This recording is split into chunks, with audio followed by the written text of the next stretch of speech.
Ce sont des salariés pauvres qui se croient des propriétaires, des ignorants mystifiés qui se croient instruits et des morts qui croient voter. Comme le mode de production les a durement traités, de progrès en promotion, ils ont perdu le peu qu'ils avaient et gagné ce dont personne ne voulait. Ils collectionnent les misères et les humiliations de tous les systèmes d'exploitation du passé. Ils n'en ignorent que la révolte.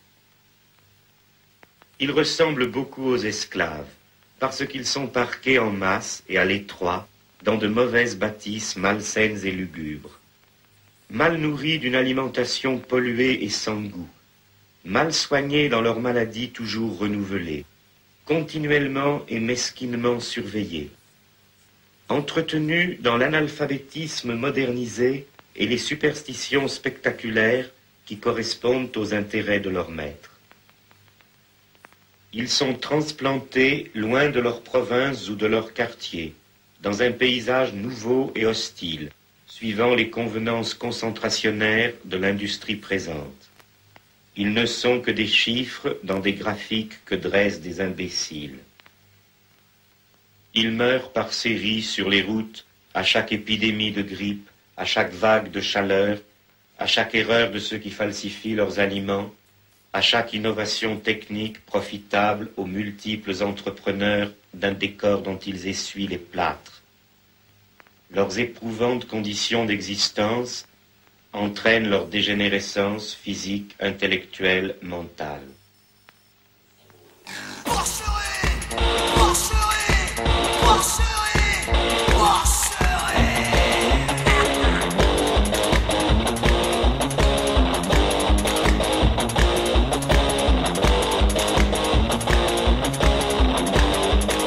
Le monde est une vraie porcherie, les hommes se comportent comme des porcs. De l'élevage en batterie à des milliers de tonnes de morts.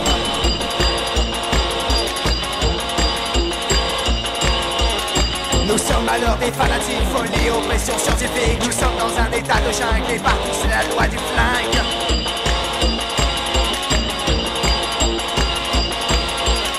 Prostitution organisée, putréfaction, gerbe et nausée. Le tiers-monde crève, les porcs s'empivent, la tension monte, les chiens griffent.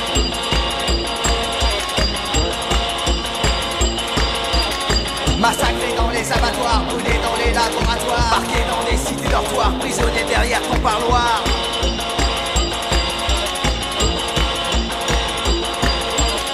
Et au Chili, les suspects cuisent dans les fours du gouvernement. En Europe, les rebelles croupissent dans les bunkers de l'isolement.